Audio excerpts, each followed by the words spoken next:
అంటే ఫోన్లలో మాట్లాడుతుంటాం మేము అంతే అర్ధరాత్రి పూట దాకా.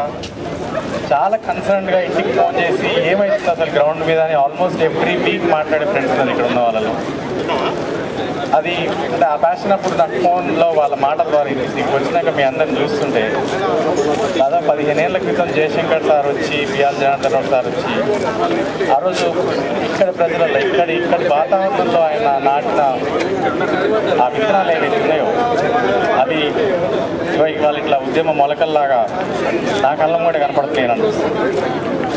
ఆ రోజు జయశంకర్ సార్ ఒక ఎన్ఆర్ఐ బాడీ ఉండాలి తెలంగాణ ఉద్యమానికి వెళ్ళదనిగా అన్నప్పుడు ఇక్కడ చాలామంది అంటే ఇంతమంది ఉండుంటారు, ఆ రోజు 10 మంది ఉంటారు.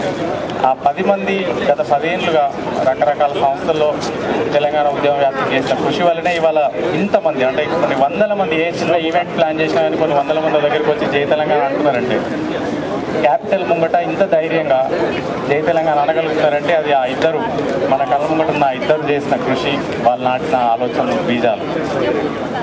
ఇంకోటి నేను పొద్దున్న నుంచి ఒక విషయం చాలా మంది మిత్రులతో ఇక్కడ చెప్తున్నాను. అంటే నాకు ఆశ్చర్యం వేస్తుంది, అమెరికా రాజధాని నగరంలో నడిపొడ్డున ఇంతమంది ఇట్లా జమై పొద్దున్న నుంచి మనం జై తెలంగాణ పాటలు పాడుతున్నాం, నినాదాలు చేస్తున్నాం.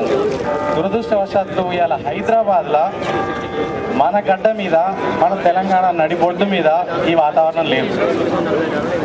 ఇట్లా 200 మందో 100 మందో ఒక దగ్గరకు వచ్చి ఇట్లా ఒక స్టేజ్ పెట్టుకొని జై తెలంగాణ అనే ఒక నినాదం చేయడానికి కానీ, ఒక పాట పాడడానికి కానీ, ఆట పాట మాట అన్ని బంద్ అయిన ఒక వాతావరణం ఉన్నది ఆ తెలంగాణలో. ఇక్కడ అగ్రరాజ్యం అధికార పీఠం ముంగట మనం నిలబడి జై తెలంగాణ అనగలుగుతున్నాం. ఈ వైరుధ్యం ఏందో చూడాలి మనం. అంటే ఎక్కడి నుంచి ఎక్కడికి వచ్చింది తెలంగాణ? ఒకప్పుడు నిజాం పరిపాలనకు వ్యతిరేకంగా తుపాకులు పట్టుకొని పోరాడిన చైతన్యం నుంచి ఇవాళ నిరాశ నిస్పృహల్లో ఆత్మహత్యలు చేసుకునే రాకొచ్చింది. ఒకవైపు ఇన్ని వేల లక్షల కోట్ల మంది ప్రజలు ఒక్క దగ్గరకు వచ్చి ఉద్యమం నడుపుతున్నందుకు సంతోషం అవుతుంటే, ఇంకోవైపు తుపాకులు పట్టుకొని అధికారం మీద కొట్లాడిన చైతన్యం ఉన్న యువతరం అక్కడి నుంచి నిస్పృహలో కూరుకుపోయి ఆత్మహత్యలు చేసుకునేదాకా పోయిందే అని ఒక బాధ, ఒక సంతోషం, ఒక బాధ రెండు కలగలిసింది. ఇవాళ ఎన్ఆర్ఐ లాగా